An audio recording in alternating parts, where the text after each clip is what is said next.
This is the time of year when the NFL stops being about talent and it starts being about trust. Playoffs don't care what you did in September. They don't care about highlight throws, MVP odds, or what a team looked like at full health. They care about one thing: who can still function when everything gets uncomfortable. When the pocket collapses, the crowd's loud, the weather turns, and one mistake ends your season. So today, we're not going to project Super Bowls. We're not picking full brackets because injuries happen, weather happens, drama always happens. Instead, we're going to talk trust. Quarterbacks that we believe in under pressure, matchups that we can't wait to watch, and the teams that are built to survive chaos. Not that many of them. I'm joined by CB and Reggie, Giles. And before we get into our quarterback trust pyramid, I want to hear what's standing out to these guys as we head into the playoffs, because this is the part of the season where narratives get exposed. So let's open the floor. Gentlemen, I'm going to start with you, buddy. Jumps out to you right now with the playoffs starting this weekend. This jumps off the page. Okay, so buckle up. If you're not seated, take a seat. This is our first playoff in a while. No Mahomes. No Lamar. Dude, I got to say, I am floored that they are out of it. With him in it, no matter how bad they are, it just seems inevitable that somehow they'll find a way. So what a delight. Goodbye, Chiefs. Goodbye, Swifties. We can move on. Continue. No Goff, no Burrow, no Baker. I mean, this is like, if there was a time to get in there and win as an underdog, it's now, especially for somebody like Josh Allen. He's one of the only original good old boys that is in there alone. You could say Stafford, but he's not really been a playoff guy his entire career. So this is Allen's time. He has a pretty horrible team outside of James Cook, so it's going to be tough sledding for him. But when I watch football, eye test, volume down, like Cowherd always says, there's nobody like Josh Allen. That's why I'm going to ride with them. They have the toughest game, I think. The Jags are hot as hell. Lawrence is playing really well, and you have to give credit to Liam Cohen, whether you like Lawrence or not, Griff. Liam Cohen is the linchpin that makes you a stud. We saw that with Baker.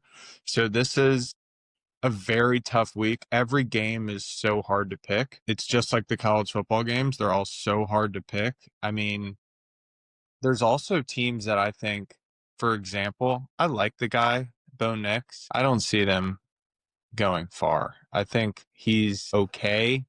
He's a manager at best.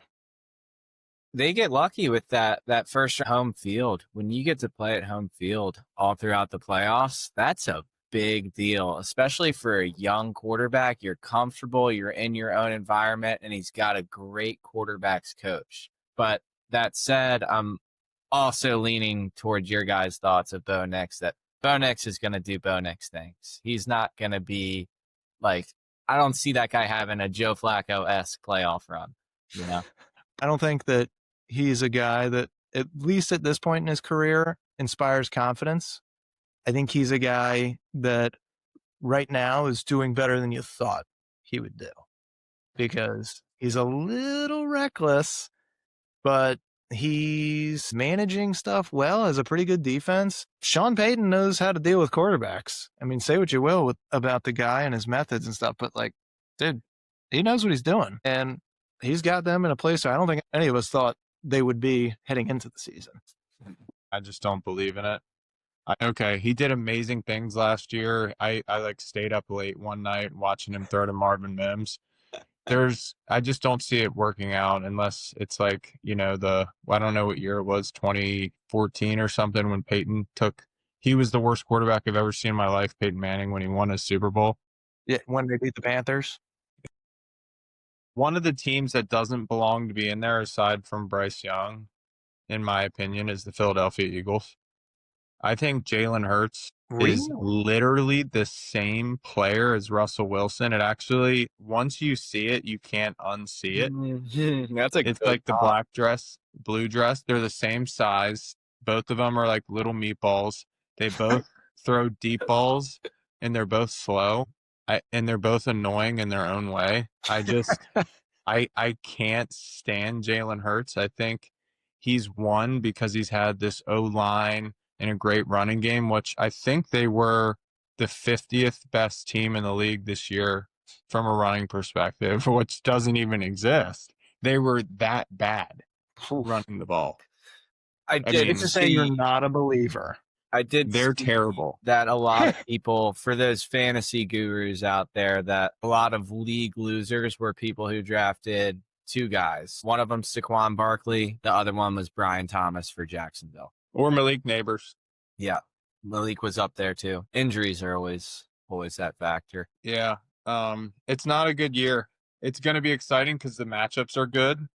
But if, like I said earlier, if there's a time to strike, the iron is red hot these Look, man, playoffs. there is 3 Super Bowls combined from the quarterbacks in this, and one of them's Hurts, one of them's Stafford, and one of them is Aaron Rodgers, who just snuck in by a gray hair. Yeah, literally. By a chinny hair. So, it's going to be interesting. Probably the most parity we've had in the league in a long time. But you brought up quarterbacks. I think that's going to be a lot of our discussion today. Football is one of the most team-oriented sports. You got to have everything kind of go right. But the wrong quarterback at the helm, there's a reason that they get paid a lot of the money, most of the money on the team. So when you think about playoffs, we don't really think about talent as much as we think about trust. Do you trust this guy when the chips are down? Do you trust this guy with his back against the wall? You actually put together a QB pyramid for us. Not ranking ability. Okay, we're not ranking ability, but we're ranking who we trust under pressure. Oh, Who do you trust when you have money on the line? exactly. Savings account is on the line. There was a gun to my head when I made this list. Walk me through it, buddy. Tell me what's going on here. What I've prepared for you today is a trust pyramid. That this is a tough playoff, like I mentioned earlier, but this is what I would do if my life savings were on the line. This is who I would want behind the center for my team, regardless of matchup. And we're going to start off with good old reliable Josh Allen. He's due.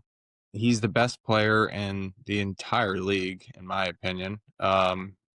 He did have an MVP last year, so I'm not the only one who thinks that. Problem is, he's got some pretty bad receivers, decent tight ends, best running back in football, rushing title, thank you, James Cook. Decent O-line. Defense started out pretty horrible, but they kind of picked it up in the recent weeks, so trust factor, regardless of the team around him, it's going to be Josh Allen, and I think we saw this when he played New England. They were underdogs, if I remember correctly. Maybe they weren't, but I'm pretty sure they were. They were. And they came back and won, and I think they were down like 21-zip. So he does this shit every year. He's the king. He can run, he can throw, he can put the entire team on his back, and him and James Cook, I think, are enough to do it. So Jacksonville's tough. It's in Buffalo, right? No, it's in Jacksonville. In Jacksonville. Yeah. So weather's not going to be a concern. I mean, unless there's a little rain or something. But even then, if it's rain, we're talking A guy that plays more more running, right? So then wouldn't it be in their favor? Yeah, I mean, weather's not a concern for him. Maybe for the Clemson boy it would be, but either way, when it's down south like that, I like it. I'm thinking it's going to be a shootout, and I'll take Josh Allen in a shootout versus Mahomes versus Burrow. I'll take him any day of the week because he's got more tools in his tool belt than anybody. So, Hand to God, I will say the only reason I totally agree with the top of the pyramid right now. If Mahomes is healthy and they're in it, different story. But without him, this guy, he's got the most playoff wins and the most, not the most playoff wins because Rodgers is still here, even though he's ancient. But of the guys, of the real contenders that are still playing, he's got the most playoff wins without any Super Bowl appearances or anything like that. So he is due. Question is the team around him good enough? But I know that when his back's against the wall, I know he's ready to perform.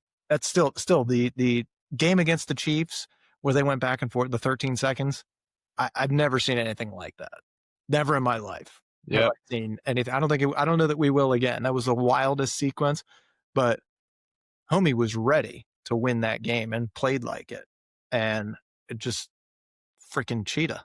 And I'll compare it to, there's a direct parallel to Josh Allen and James Cook, and it reminds me of LeBron and Kyrie Irving. And what they do, they took down the Golden State Warriors. So it can be done. Even if you have the worst team around you, it can be done. So that was well, I would say the 2018 team was worse for old Cleveland. But okay, let's get into the meat here of the pyramid, because you got some interesting names in here that I personally would never have seen on a second or third tier. Go ahead. Okay, second tier. Glad you asked. So Drake May, they did have an easy schedule, sure. It's still the NFL. I don't really care. People bring that up all the time. It's the NFL. A win's a win. They have a great coach, decent O-line, good running backs, decent receivers.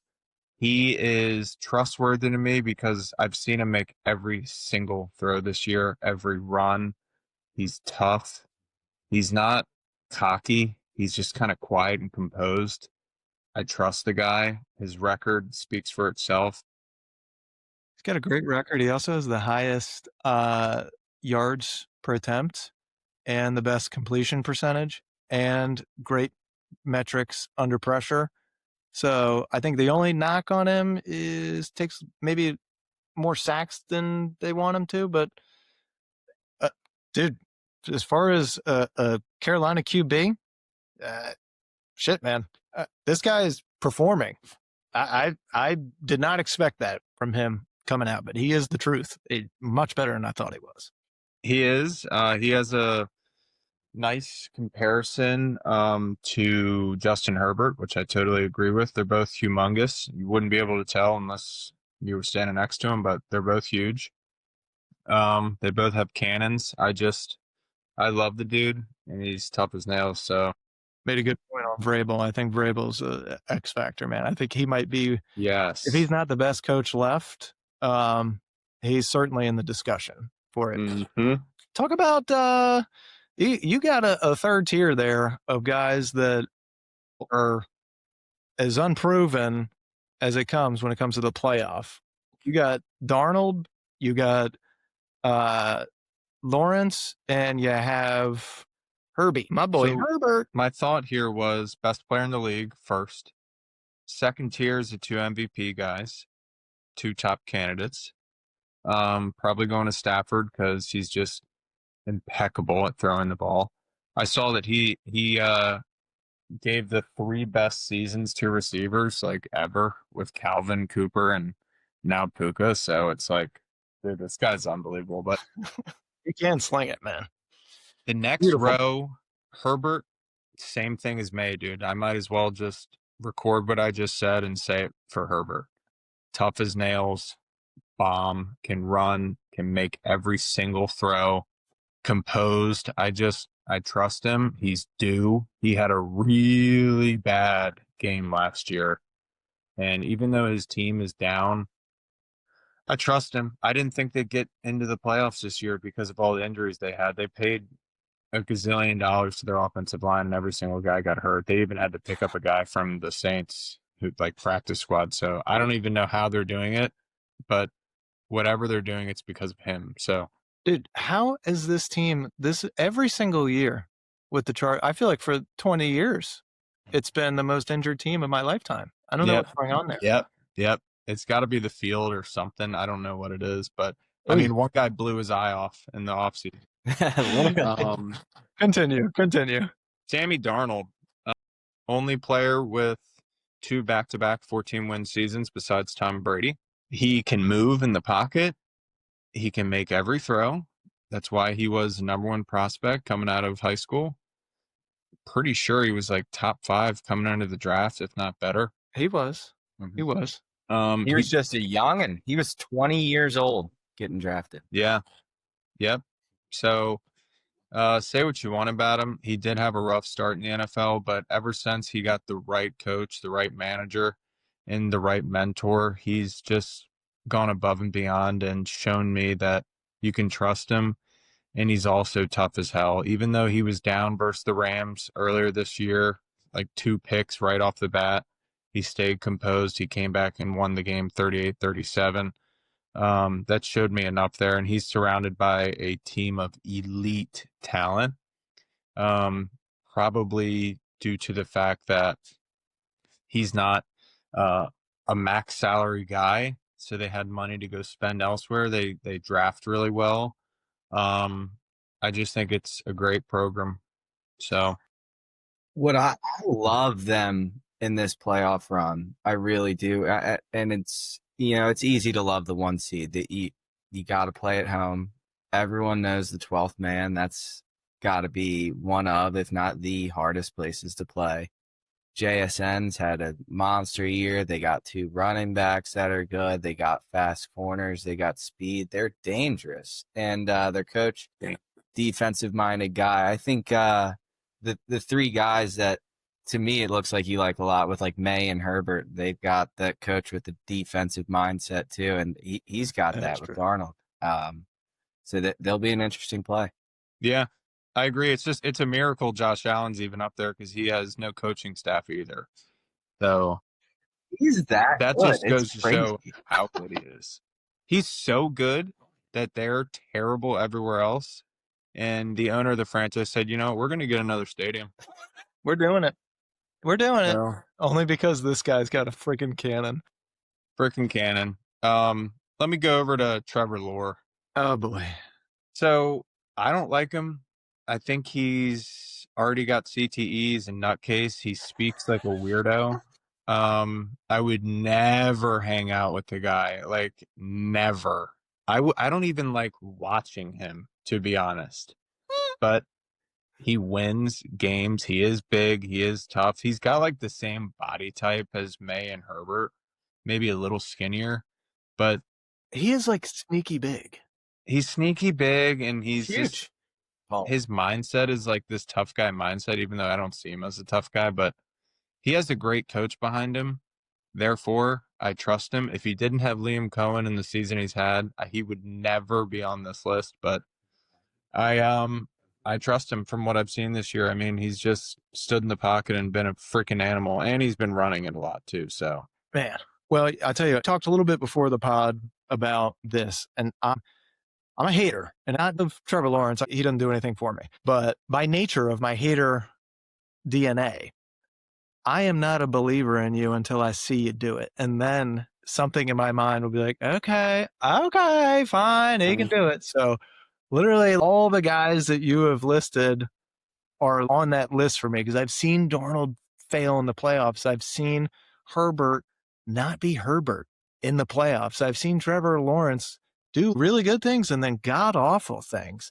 And that makes me wonder, have they taken that next step? You have a couple of other young guys on here. We'll see if they end up taking the leap, and Love and Williams and Brock Purdy's interesting because he's actually been to a Super Bowl. He's actually done stuff. It's Kyle Shanahan dependent. They're another team that is always injured. And if they're not injured, they're probably going to the Super Bowl. But if they're injured, they're going to win 3 games, maybe 4. And then you have one that jumped out to me as like a, damn, was Hurts. And that's just because he's proven that he plays his best in the playoffs and in the pressure moments. So that's the only one that jumped out to me as like a, whoa, okay.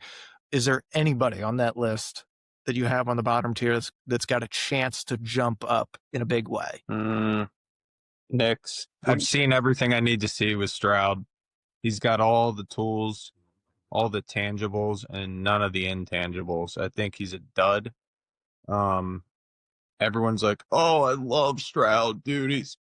I know, me too. And then he always fails. When I saw him in Baltimore last year in the playoffs, it was the saddest thing. I had to turn the TV off. And they were not even a good defense. He's literally the biggest choker in the moment. I will never put $1 behind CJ Stroud. I think he's a waste of money if they end up paying him a ton. Can you name a good Ohio State quarterback in the NFL? No. I mean, you could get by with the technicality of Joe Burrow, but he's an LSU guy. I wouldn't count him as an Ohio State guy. And that's like one of those programs where it's crazy. They just really haven't had that great quarterback guy come out of there. I think he's the closest thing to it. I mean, his rookie year, he was lighting the world on fire. But I mean, this year they got rid of his left tackle, Laramie Tunsil. They blew up that offensive line. It's bad. No running game to help him. He's got good receivers, but he's got big body receivers that aren't that fast. And if you have no O-line, no running game, you're destined for disaster. They're lucky they got that defense in order in Houston. Yep. Yeah. All that is fair case to defend him. I still think he's a choke artist. Hurts, I think he's fool's gold. I think he was carried. It's like the Boston Celtics last year. It's like standing behind Jason Tatum and thinking he's amazing when there is 5 other guys on the team that could start anywhere else. And I do think Jason Tatum's good. Yeah, that's not even a good parallel because Jalen Hurts is not even close to as good as Jason Tatum is comparatively, but the team-wise, it's Hurts is bad. And when you watch him this year, I don't know if you've had a chance to, Shane, it's bad. His own coach, when he goes to try to defend him, can't even really make up a lie. That's how bad it is. I'll be honest with you. I've always thought that Sirianni has CTE, though. Dude, I hear a lot of backlash from Eagles fans on like the play calling and stuff that they have, but I think it's a lot due to Hurts' ability. Like he's just not like a deep ball passer. He is limited. Yeah, he's limited. All right. So which game are you guys looking forward to seeing the most? So you have the Rams at the Panthers first, Saturday, 4:30.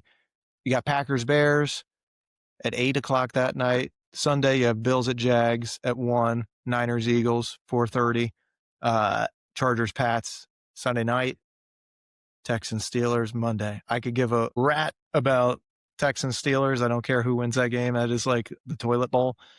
But I'm intrigued by 2 in particular. I'm intrigued by Chargers at Pats, because if Herbert's going to take that next step, he has to do it here. The Pats don't really have much of a home field advantage, but I think that given time to prepare, Vrabel has proven he's awesome in playoffs, and it's a freaking Sunday night game. Are you kidding me? Yeah, that's what Calvert was saying. He goes, a night game for the playoffs in New England, you give those guys all day to get drunk, they're going to be so loud in that stadium. It's going to be insane. It's going to be a problem. And then Bills at Jags. I mean, I just want to see Josh Allen get to the next round. And if he gets to the next round, it's the playoffs. Anything can happen. You never know. But there might be more exciting games. I'm just more interested in those 2 and seeing how they pan out, because I think some people's legacies are on the line. If Josh Allen can't win that game, all you're going to hear on Monday is like, I don't know, maybe he just can't like win, Maybe it's a him problem when clearly it's a team structure problem and the coach is not as good as people think he might be. And he's gone if that happens. I mean, he should be. I mean, John Harbaugh's had a better career than him, and he's gone in Baltimore because they started as Super Bowl favorites and couldn't even make the playoffs. I hate John Harbaugh, dude. He stands there with his mouth open and he always, dude, they're like, why didn't you call a timeout? He's like, what? Oh, well, Lamar is just amazing. He's just so... Shut up, dude. You literally been you rode Ray Lewis, and now you're riding Lamar, and guess what? Your ride's over, buddy. I'm so glad he's gone. He's a dumbass. He seems like a front office guy. He's not that decision guy that you need. Like, it seems like every year, even when they get to the playoffs, they're the number one rushing team in the NFL. Then they get to the playoffs. Let's have Lamar throw it 45 times and run it with Derrick Henry 8 times. Why even get Derrick Henry in the first place if that's what you're going to do? Dude, it's a miracle he made it 18 years, and he should write all those star players a freaking thank you note for putting his kids through school and everything, because it's not because of him. He's not a McVay or a Shanahan or a Vrabel. He literally he's a waste of space. So I'm so glad he's gone, dude. I can't stand him. I like his brother, but Jim's crazy. Two games I'm most excited to watch. It's actually going to surprise you. Number one is the Steelers. I want to see Aaron Rodgers against that defense, because to me, if he does well against that defense, it's going to blow minds. And I think he will. He doesn't like to get hit. He's going to get shit off quick. I really like that game. It's scary. It's the last game of the playoffs. Mm-hmm. It's like Dallas Carter versus the Permian Panthers. It is so scary to me to be a Steeler, but you also it's scary for CJ Stroud because Alex Highsmith, Keanu Benton, TJ Watt, those guys and Cameron Hayward, they're scary too. Like, this is really a good matchup, defense on defense, and then old man versus the choke artist. I think Rodgers actually comes out of this with a win. But honestly, dude, I have watched Aaron Rodgers choke for years in the playoffs. After that Super Bowl, which was 2011, by the way, he has been the king of like, okay, I'll win the first game and then I'll lose the second game. Or, his record is something like 12-10. But if you take that Super Bowl year out, that's 4 wins. They were a wild card team. Dude, he's not good. I mean, that's not good. That's a lot of chances with like stacked teams. But who knows? Maybe he has a little renaissance here with the I hope he does. And musters. He doesn't need to muster it up for, another season. He's got just do it for this week and then see where it goes. And he's got nobody with him except for 2 awesome running backs who nobody loves except for me. I love Jaylen Warren and I love Kenneth Gainwell. I think they're studs. I actually do like those guys. I think they are good. I think they're underrated players. The best. My other game I'm excited for is I want to watch Hurts burn. So I want to see Purdy destroy them. I want to see McCaffrey have a highlight reel day against one of the most touted defenses, because they've spent, I don't even know how they went over the salary cap and got away with it. Who knows? This Eagles team every year, it's the same thing. Like, how do they spend all the money? How do they even get it? What's going on? How'd you do it? Every other team can't replicate it. I don't know how you guys do it. You have the best GM I've ever seen in my life. Something fishy here. But their offensive line is the worst in football, so I would love to see Hurts get smashed. A.J. Brown, I think, is going to have an easy matchup. I think on paper, Saquon Barkley has an easy matchup.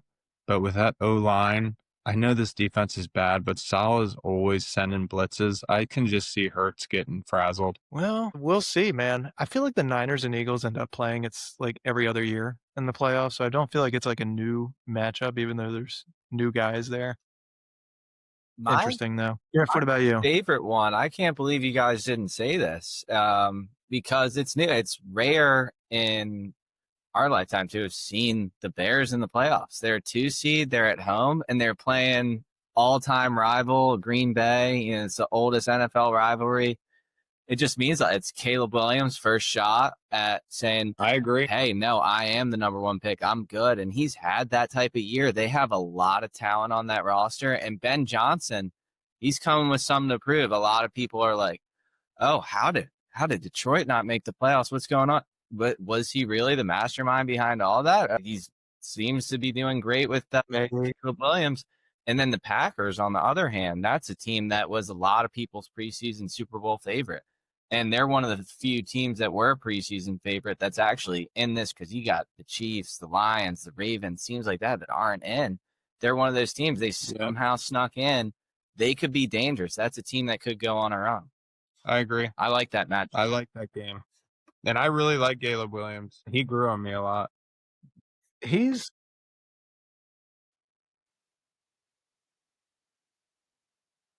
He's certainly been better than I was anticipating. I thought after that first year, it was going to be curtains for the guy. I just did not. And happy to admit I was wrong. Me too. Same. So who do you think comes out? You can go ahead and predict, at least for this week. We don't need to predict Super Bowl winners or anything like that, but who's coming out on top? All you For that game? Any of these games. All right, Griff, you go first, and then I'll go. All right. I will start off, and I'm going to try and take an easy one. I think the Rams are going to take care of business in Charlotte. Fair enough. I don't even want to give too much insight. I just don't think the Panthers are quite there yet. It's kind of a miracle they scrapped their way to the playoffs. There's always a team every year that goes from worst to first in their division. They're that one. They checked it off. Good for Bryce Young. Good for their coach, but the Rams, too much star power on it. Agreed. Rams. Who do you want to see win the most this weekend? Steelers. Get a Steelers at Broncos? Sounds like a Broncos fan thing. Yeah. I would love that. I think it's a great matchup. Either way, the Broncos are screwed. I think their defense is good, but they win every game 10-3. I just don't see it. It's going to be tough. I mean, like you said, you got to have that 2014 Denver kind of defense. I don't know if they have that. They're good, but they're not. I'm going to say that based on history, the Chargers are not going to survive another 2 to 3 weeks. I mean, yeah, that team can't do it. I think for Herbert, it's going to suck, man, because I think that the Patriots are going to win. And I think they are the better team. I think they're very well coached. I've just seen too many teams try to go up against a really tough New England team in New England under the lights in prime time and not come out the victors. It's you would have to have Mahomes chief levels. Vrabel's really going to feel in his element with that. For sure, dude. He's a psycho. I agree with you. I think the Packers Bears game is going to be pretty damn interesting. You got two young guys fighting for it. The thing is, I don't think it matters really for either one of their legacies if they win or lose. I don't think it matters for the Eagles, Niners. I don't think it matters for almost any of these guys except for Allen. I think if Allen loses, it's a problem for him. If he wins, it's like, all right, cool. Well, we kind of expect you to go in and do that. And then you have Bills at Patriots. I mean, that's a pretty damn good matchup the next week. So yeah, he's the only one without a real excuse. Herbert, you got no O-line. May, you're young. Caleb, you're young.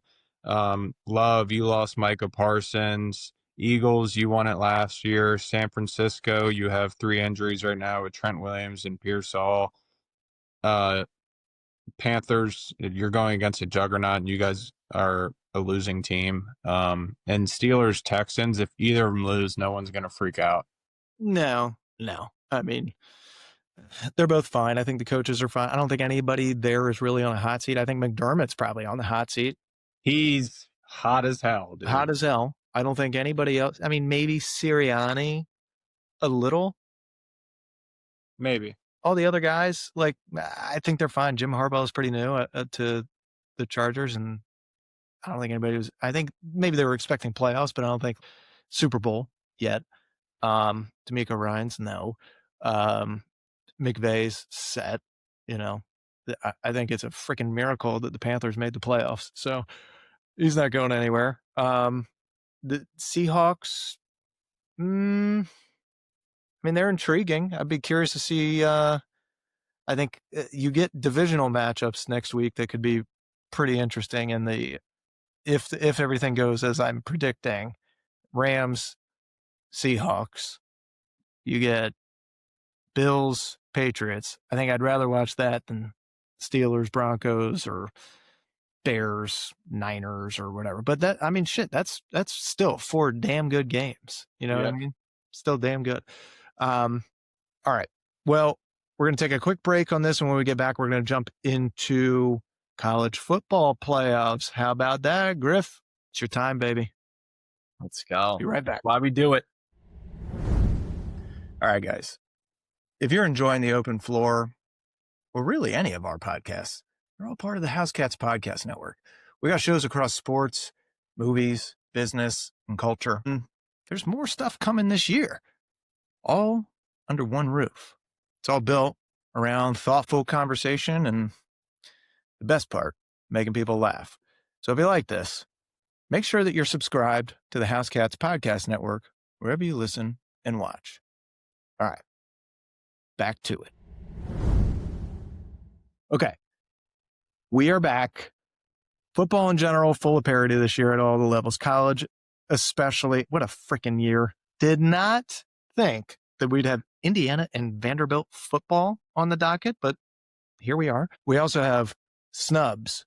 We got letdowns. We have transfer chaos. We have coaching rumors. We have a playoff that already feels like it exposed a few lies. I'm looking at you, Buckeye fans. And so let's talk about, we can rehash some of this stuff on the season, but I do want to get to the college football playoff because it is so fresh and we have two pretty awesome games set up for us. So with that, Reggie Giles is here, our resident college football expert. Let's get into it, okay? Biggest snub of the college football playoff. You know, I really think the committee actually got it right this time, which is crazy. Really? And the only reason I say that is because the last team that they kind of let in that was on the bubble, they were between Miami, Notre Dame. And based on how this playoffs has played out, it's pretty clear that Miami was the right choice for that. They've been I can't argue that. playing. Do you think that they... Did you forget about Tulane and JMU? Thank you. That is another thing. So one of them is a guarantee because of the qualifiers. So Tulane has to get in. So then you're between JMU and Notre Dame. And this is going to kind of, a lot of controversy is behind this because a lot of people think that, oh, they're in the meeting rooms and they're talking about the playoff and they're talking about, oh, how can we make the most money? Well, if you were looking at getting the most money, you'd throw Notre Dame in that 12 slot and you'd get Oregon versus Notre Dame and you'd make better believe off of that. That would be just an absurd game. And JMU, they weren't bad. Check the score. They put up some points, you know. Sure, a lot of it was late and backdoor covering. But, I mean, Tulane, I do not think they were the best G5 team, but they won the American. I don't like the G5 rule, to be honest with you. I think if there's a G5 team that goes undefeated, they'll probably be ranked in the top 12, and that's how the format should be. So yes, Notre Dame, I can hear you on the snub, but you lost every big game you played in this year. The big games that you played in to start the year were Miami and Texas A&M. And yes, those are two playoff teams, but you lost both of those games. So if you're losing the playoff teams, why should you make a case to be in the playoffs? Their biggest win all year, Southern Cal, and then they've got wins over an 8-5 Pitt and an 8-5 Boise State. You know, it's not like they lit the world on fire this season. I'm thinking out loud here. Thoughts on Texas and BYU? Couldn't they have been a better matchup with Ole Miss? Yeah, I think Texas Tulane? Definitely would have been a better matchup. And Texas, towards the end of the season, proved they were a much better team than how they started. It's very tough when you start off and it's almost a make or break game for your season. You're starting off 1 versus 2 with Texas playing Ohio State to start. And you have all these expectations for Arch and all this. And they go turn around and they win their rivalry game against Texas A&M, who was undefeated, arguably the best team in the country, to go and do that. Yeah, they're definitely a better matchup than JMU. I feel for them, but hopefully in the future it lights a fire under them and they get to perform better in the regular season and earn a spot here and leave no doubt for the voters that are putting this together. I also think that the committee, it's just weird. Why do you do 12? Why is it like first it was 6 and then 12? Like, why are we not doing 16? I mean, what's going on here? That gives you too much sense. It makes a lot of sense. And like, I kind of knew when they set out on this kind of bracket playoff format, like, all right, well, we'll just convert some of the bowl games into some of the playoff games. Like, that works. That's fine. Yeah. Still getting your money. You're still getting a lot of revenue from that. I think it's just real weird how they give some teams buys, which I think they're looking at as like a reward. But in this instance, and in pretty much every instance that we've had these buys, there's been some team that's maybe asleep at the wheel because maybe it's too much time off between the last game and this. And I also think there's too much debate over snubs. There's not more good teams than like 8 that can really, really win. But let's say you have a year where it's like, wow, there's a ton of parity. There's a lot of stuff going on. A lot of potential what ifs. 16, there ain't going to be more than 16. There's not going to be more than 16 teams. And that gives everybody a chance to have your conference champions in there, your G5 team or two in there, depending on, how good of a year they're having. But that eliminates all the debate over this kind of thing, because you go to 16 teams, you get your BYU, you get your Texas, you get your Notre Dame, and you get to keep a Tulane, you get to keep a JMU, and maybe throw a Penn State or whoever in there. You know what I mean? So I think it's inevitable. I don't know why they haven't gone to it yet. I feel like maybe they know something that we don't. I don't know, but just seems like the logical next choice. Speaking of, let me we'll step away from the CFP real quick, and we'll get back to it in a second. What about these top 25 lists in the preseason? Every year we pretend that these lists mean something, and every year they lie to us. Who's disappointed you the most? Give me a team. There's a few. I'll give you 3 names and I'll go in depth on one. Go ahead. Obviously, my beloved South Carolina Gamecocks, pre-ranked at 13, and to not even make a bowl game, that's just brutal. And yeah, the schedule is tough, but my goodness, did they underperform and really go below expectations all across the board. It was a terrible season. It's unfortunate. You can say the same thing with Clemson. Clemson was preseason top 10, and they're in that opening game versus LSU, and everyone's like, oh, these two teams both look great. Both of them, like, really bad seasons, and that game looked bad on TV. Everyone was like, oh, that's bad, and everyone still thought that they were good, and then they let the season play out a little bit. But number one, obvious choice, you can't miss Penn State on this one. Oof. Penn State pre-ranked at number 2. This is a team that went to the college football playoff semifinal last year, just a couple plays away.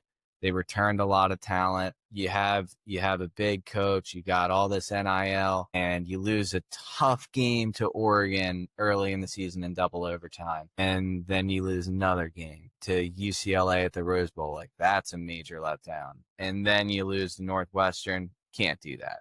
You can't. No.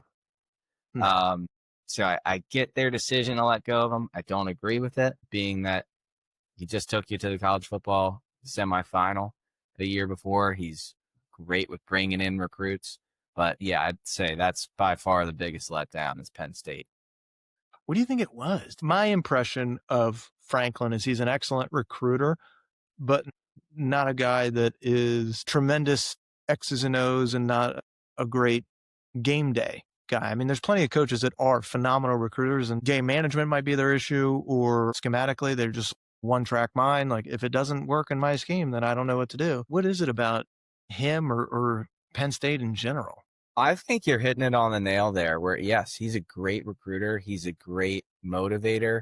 But yeah, X's and O's kind of not there. Vanilla offenses. They like to run the ball. Big Ten style is, usually a lot more pro style, where the quarterback's going under center a lot more. And I think their problem is the college football game. It's when you get into the playoffs and you're playing in the Peach Bowls and the Rose Bowls, you're playing on these nice condition fields. You're not playing a snow game or anything gross like that anymore. You know, unless you're in that first round, which that's an anomaly, right? You're playing in these perfectly catered conditions, and you've got all these athletes. You got to spread the field out. And Penn State has failed to ever get a true dual threat quarterback, someone that can really run and throw and extend plays. They like to get a bigger pocket passer type guy. Historically, that doesn't work unless it's like a one-of-one guy, like you've got like a Joe Burrow, or if you're set up like the old Alabama teams with A.J. McCarron, you've got enough guys around. But Penn State... That's so true. Well, let's talk preseason Heisman list, because while we're at it, this was respectfully garbage. This list. There was probably about 10 guys on it. We're going to talk about two of them maybe that are still, actually no, two of them maybe might have made the playoff. One of them's still in it, and I don't think it's the guy that anybody thought would be in it. Carson Beck. Talk to me about the list, because boy, we've seen some bad ones before. This one is not great. Yeah, and I think, I mean, you could say recent memory. I think in a long time, this is the worst Heisman year we've had, and I don't mean that in like a super funny way. Like it genuinely, like no one really stood out, took it, and grabbed it. That was like one of the few times where I'm sitting there after the Army-Navy game and trying to watch. I'm like, I genuinely don't know who's going to win, because usually it's a clear-cut guy. Like Cam Newton's winning it. Joe Burrow's winning it. Tebow's winning it. This year is like Fernando Mendoza, Diego Pavia. And Fernando Mendoza, he's had a great season, but you look at the historical stats of these Heisman Trophy winners, his isn't remotely close to that. And yes, he won games. He did his job. He did what he was supposed to do. But man, did they miss on these preseason awards. I mean, you got Arch Manning, who he went very famous before just from his name, and he plays in a small high school league in Mississippi. Then he gets a chance to play the big boys in his first. Yeah, he started a spot game or two the year before for Texas, but this was his first real start as Ohio State, and he looked bad. He looked really bad. And then later that night too, Cade Klubnik for Clemson. You have him go. Everyone's all over him, like, oh, what's he gonna do?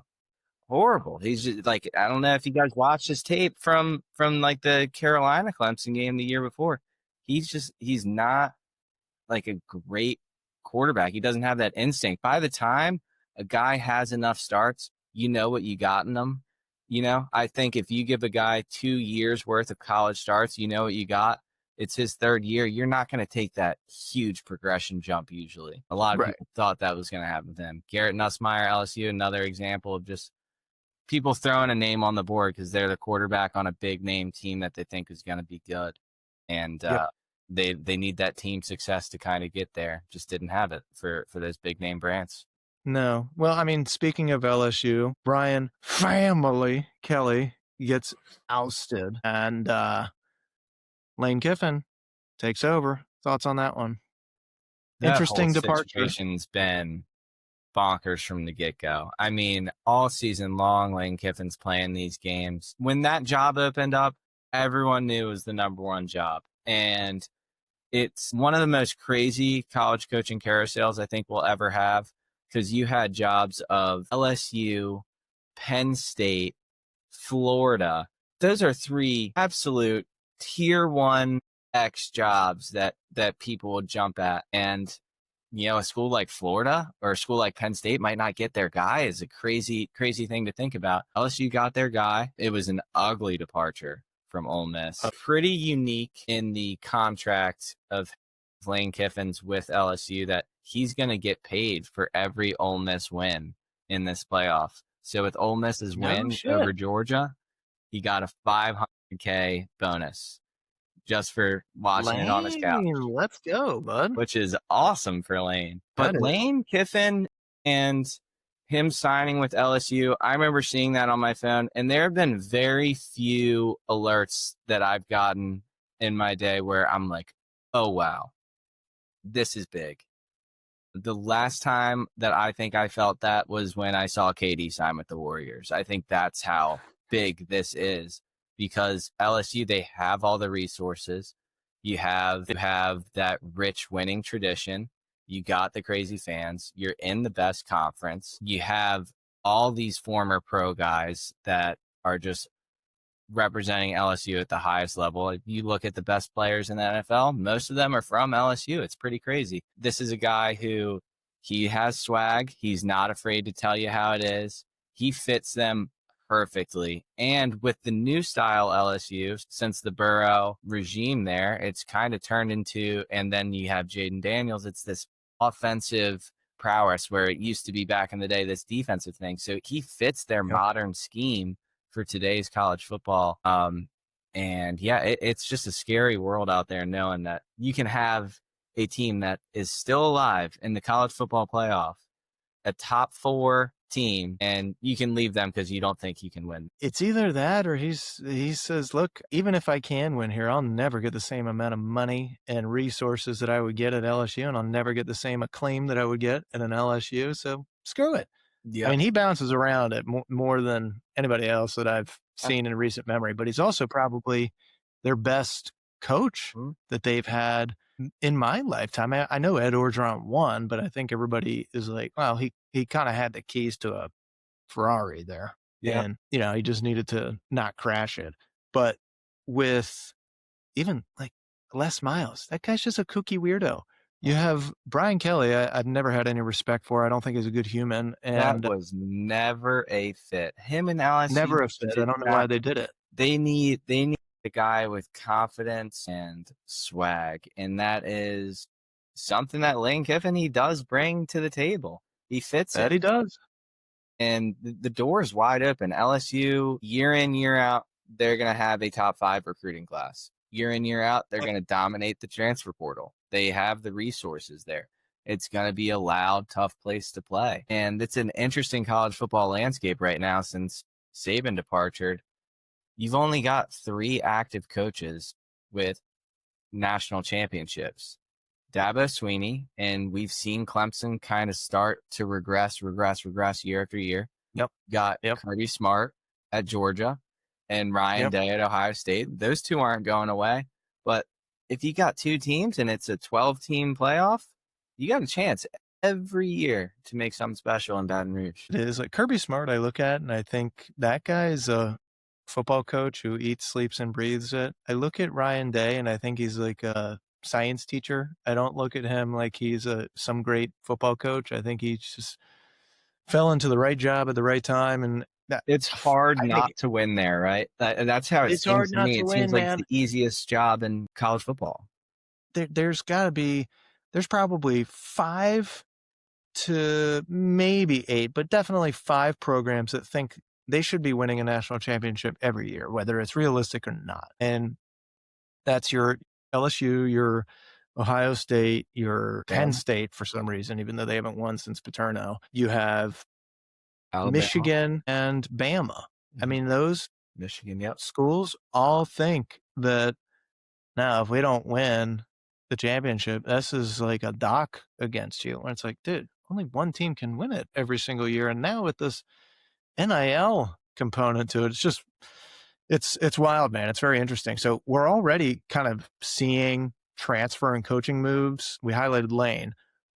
What's kind of the early picture of what 2026 will look like with some of these recruits that are flipping or star quarterbacks for places that are like, my coach is out, I'm out. And they're gone, like the Florida quarterback. I mean, he's at Florida State now. There's a lot of that. So what are your thoughts on that?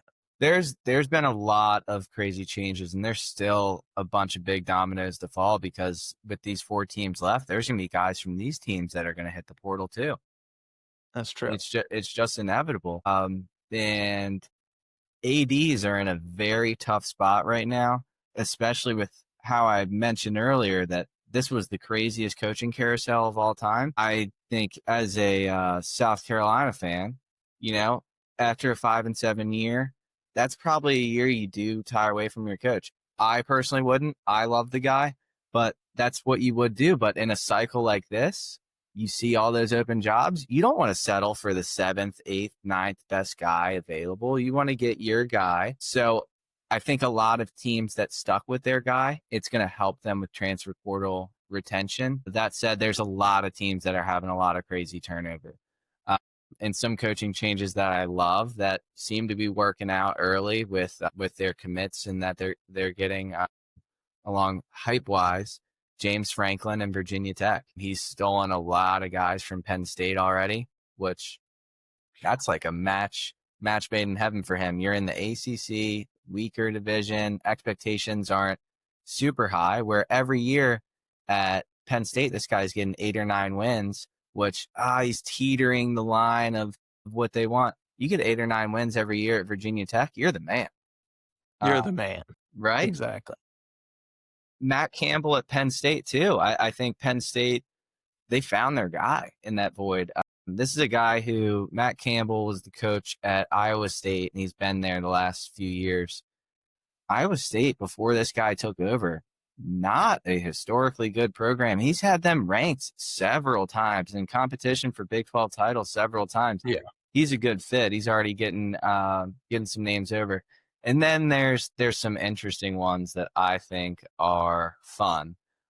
Billy Napier, who he just didn't have a good stint at Florida. He's taken over at JMU now.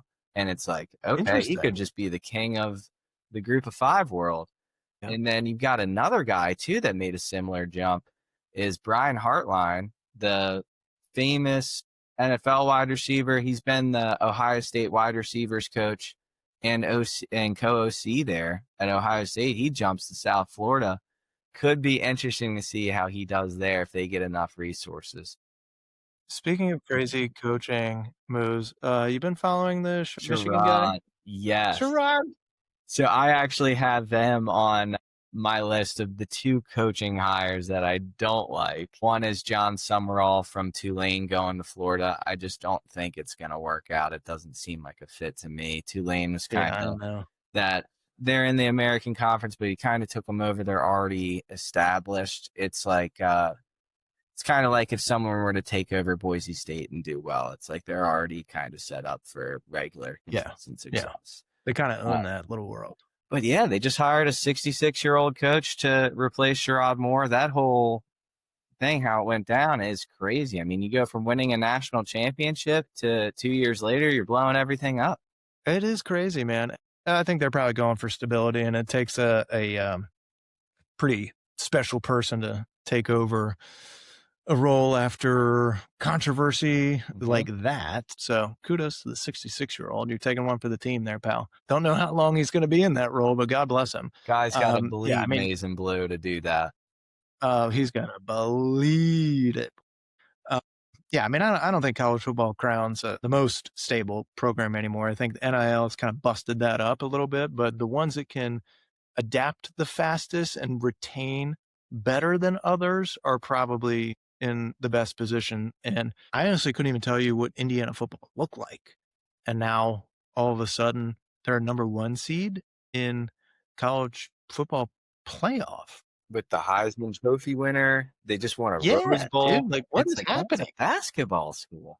So in some way, it is kind of nice to be able to switch it up a little bit and introduce some new schools that maybe there has been some funding there. Maybe they have had it, but we've been so used to like the same 10, 12, 15 teams. It's nice every now and again, I guess, to get a new look at it, but and not see the same, remember there was like a 4-year period, it was just Alabama and Clemson every year. And don't get me wrong, like great players and fun games to watch, but geez, always it's like the Cavs and the Warriors going back and forth. Like, all right, we know what's going to happen now. It takes a little bit of the intrigue out of the season. So with that, it's kind of interesting, but what's been the biggest, we'll get back to the college football playoff here. What's been the biggest surprise so far? Is it the Ohio State loss?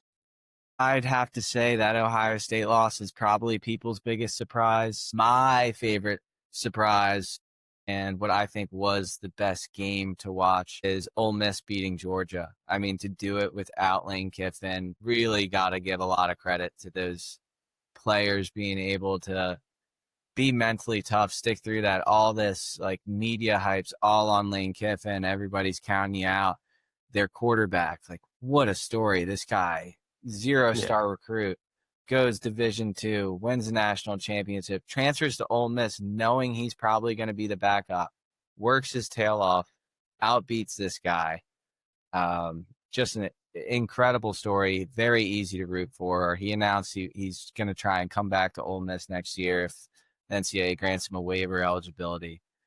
What an upset. Cool. And that's the biggest win in Ole Miss history. It's gotta be. I mean, I anytime you can see somebody take down Georgia with how much of a powerhouse they've been, especially in pressure packed moments the last couple of years. When I was growing up, Georgia was not that. Georgia was like, hey, they've always got studs, but they're going to freaking collapse when it matters most. Don't worry about it. And that's not been the case in recent years. So to take them down, since Kirby Smart has been there, I should say, they've been a really, really hard out. So it's impressive when anybody takes them down. But I think a Ole Miss team that's going through, having your coach leave on you in a under the cover of night, I think the whole thing is kind of like wild. Of the top 4 seeds, 3 of them out, and they all had buys. So it's not like they didn't have time to rest up and prepare, which tells me like, all right, maybe it's a weird year, but also maybe tempo matters and maintaining rhythm. And I think that's something that Miami has. I think that is something that Oregon has. I think it's something that now Ole Miss has. Indiana is just kind of a wild story. They have been tested all season and still answered the bell. I'm still wrapping my head around. I'm going to be wrapping my head around this for like the next 5 years. Like, I can't believe that they have a really good team. It's unbelievable how it's out of nowhere like that. Kurt Cignetti has just blown up on the scene, and he deserves all the flowers. I mean, what he did, he's a Saban descendant, and he said, I want to leave. I want to be a head coach. Goes to IUP, somewhere that has not had traditional football success, wins, immediately starts winning there. He goes on his route, goes to JMU, wins. Comes to Indiana, and he was talking in interviews the other day about him joining Indiana, and a lot of the people there that were interviewing didn't have faith that they'd even be a decent program. He's like what I do is I win, and it's just a very cool culture that he's been able to do it with a bunch of transfers, but he's done it with transfers that aren't your blue chip transfers. He's gone out and he's found his guys. He's done what works with them. And his philosophy is pretty interesting. He talks about the way that they practice and how he treats the coaching staff. He's the only coach to ever have signed an extension where all of his assistants are guaranteed bonuses based off his contract. Like, it just speaks volumes to like the culture and what he builds. It's incredible. And to do it at a school like Indiana, no football success like ever. It's impressive, man. Been awesome to watch. And it's cool that they got a Shanahan there too, helping out on offense. That is cool. What's been the best moment for you? Maybe not best play, but best moment in the playoffs so far. Best moment in the playoffs. I'd probably have to say, I mean, I really do love that Ole Miss Georgia game, but I don't want to rehash it. I'd have to say Miami going toe to toe with Ohio State. I mean, to take on A&M and them, those are 2 teams that are as close to NFL size that you can get. And to play big boy ball with them all game long, both games, that's a tough team. And it's really fun, and it's great for college football when the U is good. And it's cool to see if the U might be back. I think it's awesome, man. The Texas A&M game, was it like 3-3? Like for the longest, just like a slugfest. I always appreciate teams that can stay in there and last, because usually any kind of sport where there's a playoff, it's not the best team that always wins. It's the team that can play the best and outlast everyone else, and absorb the pressure and continue pushing forward. I've been stunned with that. And honestly, like, what I'm looking forward to the most is a Miami win, so that I can see Michael Irvin treat the hash marks like they're lines of cocaine and just snort the field. gosh, that dude is They nuts, hold him man. back like he's a bulldog. It's crazy. He's so fun. He He's so is a fun. wild boy. I mean, I just think their energy is awesome. I like Cristobal a lot. He's one of these guys that also gets the same James Franklin thing where he's a great recruiter. He is on it when it comes to that stuff, but he's very rigid in schematics and doesn't really like to adapt. But to watch them come into this format and perform, it brings me back to the teams that I used to watch when I was growing up from Miami. It's just a great feeling. I love it. Now, this team's not as talented as those were, but just watching that uniform go out and perform is always a little nostalgic for me. Yeah. So I'm looking forward to that matchup the most this weekend. But are you looking forward to that one more or the Indiana-Oregon game?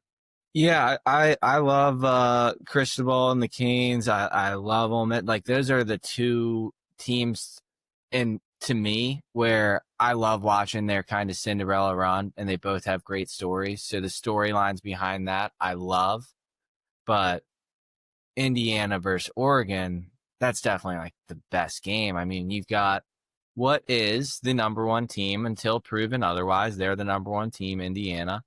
And then you've got an Oregon team that just they're always so close. They just can't quite break through. But I love Dan Lanning. I love that coach. I think they're tough. They've got the talent to do it. They just gotta play a full game and really get through.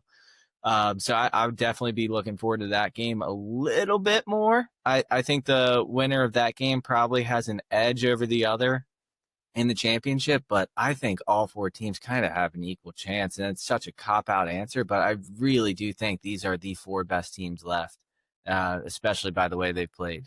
Well, dude, I mean, if you have a season like this where pretty much anything can happen, it's hard to pick like a clear cut, like, oh yeah, this team is definitely going to win.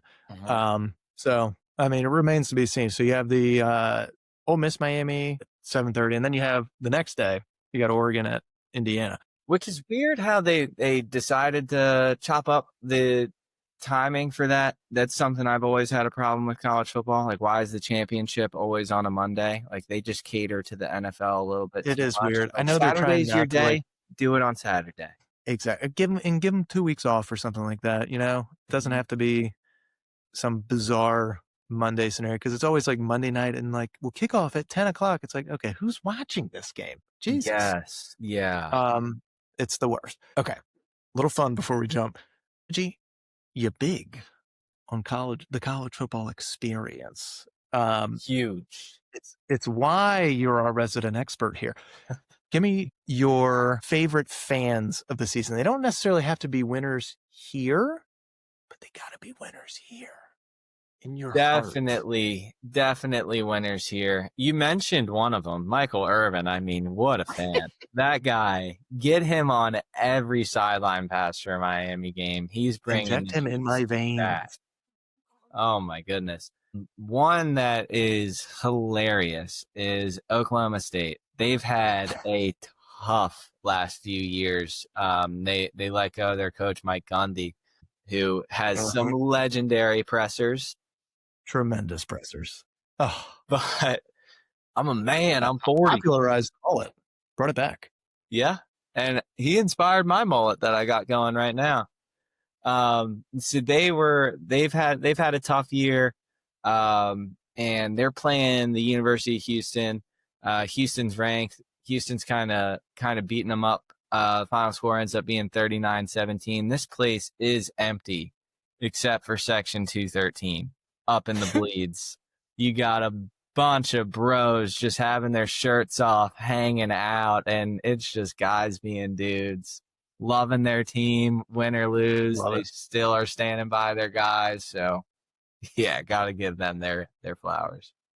Let's go. Cowboys. The Pokes. Go Pokes. Incredible, man. But that was fun, dude. That was fun. I appreciate you coming on. Enjoy the games. We're going to check in afterwards. You got any predictions for the games? You think Indiana's going to? Yeah, I'm going to take Oregon and I'm going to take Miami. And who wins that game? Give me the Canes. And the U is Throw it back. up. What up? We're back. We're back. I really just want to see Michael Irvin take the trophy and pretend like it's his and get on the stage with the presser for them. It's going to be gold. All right. He would so Amazing. Amazing. Get back to your night. Love you, bro. Thank you, man. Deuces. This is fun. Thank you, dude. Thanks for coming on. Next time.